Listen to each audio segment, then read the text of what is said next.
Small glasses are the way forward with a dessert wine, generally. Anyway, though you can have a whole bottle, just pour very small glasses and everyone still thinks you're classy. So with ice wine, it's Canadian ice wine, one word, generally. Did you just look at me badly about being classy? No. Anyway, it's all the way you do it, darling. Anyway. Classy.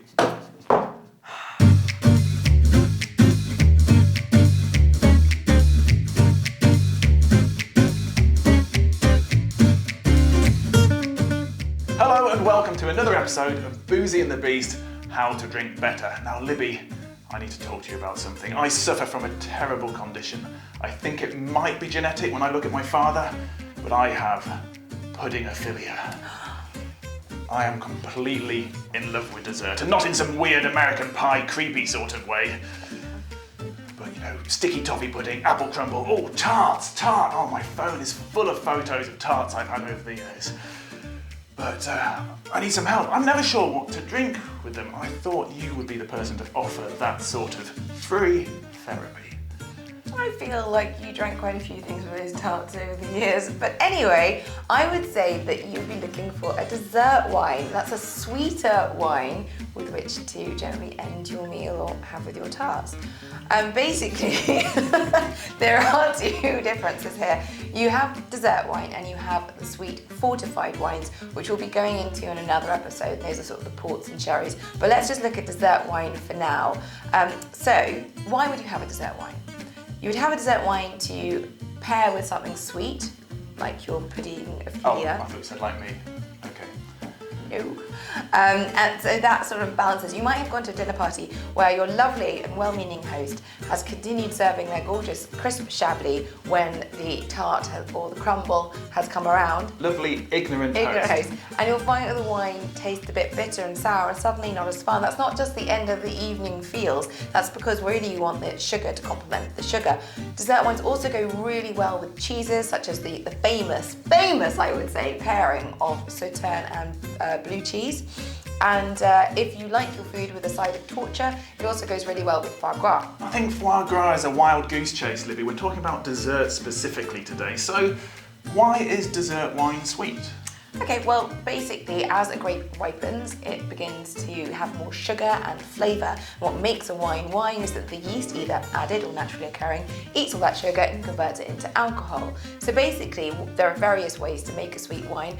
We had Asti in a previous episode, where in fact the yeast is chilled down and filtered out, so it doesn't convert all of that sugar into alcohol, making a sweet wine that's actually quite low in alcohol. Another thing you can do is actually have a lot of sugar in those grapes, so much sugar that the yeast sort of panic eats, can't get through it all. Been there, done that. Yep, and it dies. Done that. Before converting all of the sugar into alcohol.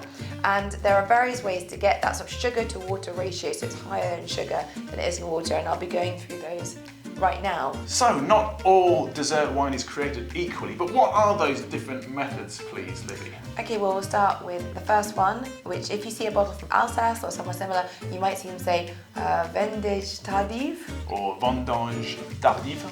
That one. Or late harvest on a bottle. Late harvest. Thank you, I didn't really need your... Okay, carry on. So basically that means that the grapes be left on for a later harvest, left on a bit longer, and they start to raisin. That means they start to dry up a little bit, so there's more concentration of sugars versus the water, and that's one way of getting a sweeter grape that you can ferment. So raising the standard. And what's the next method then, Libby? Well, the next one might be noble rot or botrytis. This is a particular type of rot. It's a good one for your grapes to get. Basically, it creates little holes in the grapes so the water evaporates, and so it makes it, again, that sugar-water ratio. And noble rot, I mean, it doesn't sound beautiful because it is a rot. It's like, mouldy. But actually, some of the most respected wines out there are made this way, such as Tokai or Sauterne. It needs particular conditions. Anyway, it's absolutely delicious and generally gives flavours of honey and ginger to the wine. But that's a very well-known method of dessert wine. Noble rot, presumably very popular in republics. And is there a third method? Yes, so there's the Passito method, common in Italy. It's also called, I don't know how to pronounce this, I'm so sorry, Strohwein in Germany. Strohwein, did I do that right? Okay, there we go. Which is where the grapes have already been harvested, but then they're dried in mats in the sun generally, or they're basically dried out to again create that sugar-water ratio, drying them out there, and that creates a sweet wine. And last but not least is ice wine. Now in Canada it's ice wine, generally is one word, and in Germany it's Eiswein, which is E-I-S. True ice wine is very rare.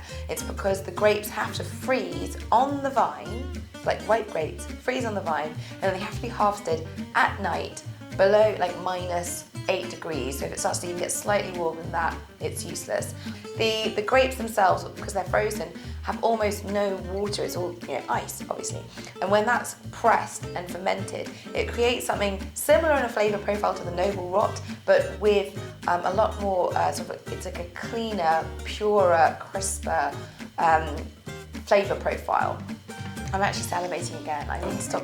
We need some dessert. I need to stop salivating when I do these programmes. Now, there are other versions that you might find out there. Generally, ice wine is 2 separate words. You might look out for or iced wine with a D on it. That means that these grapes have been harvested and then frozen. And it will create similar flavours, but they're not the real, rare, exclusive ice wine that's out there, and it's absolutely stunning if you get your hands on some of that.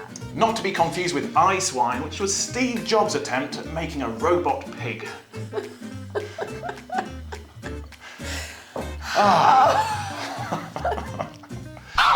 That joke's left a bitter taste in my mouth, so let's keep talking about dessert wine. Now, those are 4 natural ways to create that sugar-water ratio.